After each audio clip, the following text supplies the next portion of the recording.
আসসালামু আলাইকুম সম্মানিত ভিউয়ার্স। আজকে অনেক বিষয় নিয়ে কথা বলবো, সেটা হলো বর্তমান দেশের রাজনৈতিক অবস্থা নিয়ে।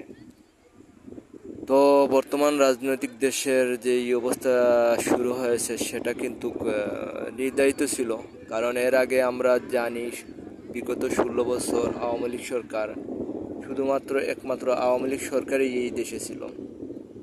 আমি অনেক সময় এই বিএনপির নেতা মির্জা ফখরুল ইসলাম আলমগীর সম্পর্কে অনেক কথা বলি, কারণ সবাই জানে ওনার রাজনৈতিক ব্যাকগ্রাউন্ড বা উনি বিগত 16 বছর বিএনপিকে কোথায় নিয়ে গেছে সবাই জানে। সেটা আমার বলার কিছু নাই, অনেক কিছু বলার আছে, সেটা সময়ে বলবো।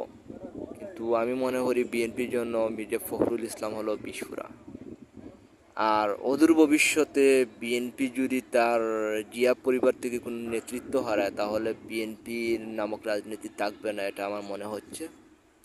Same to same Awami League তো থাকবেই না, কারণ আওয়ামী লীগের পুরো পরিবার চুর পরিবার হিসেবে বিবেচিত হয়েছে।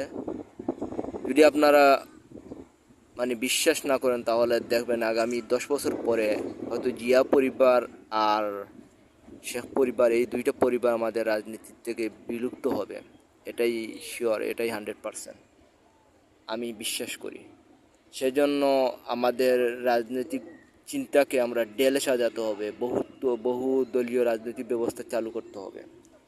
এছাড়া আমাদের কোনো রাস্তা নেই, কারণ দেশে এইভাবে চললে কিন্তু হবে না। কারণ আমাদের দেশে একজন রাজনৈতিক দলকে বা একটি সরকারকে স্বৈরাচার করতে সহযোগিতা করবে, এইরকম চিন্তা চেতনা কারণে। সেজন্য আমরা রাজনৈতিক দলগুলা বাড়াতে হবে, এটাই আমার মতামত।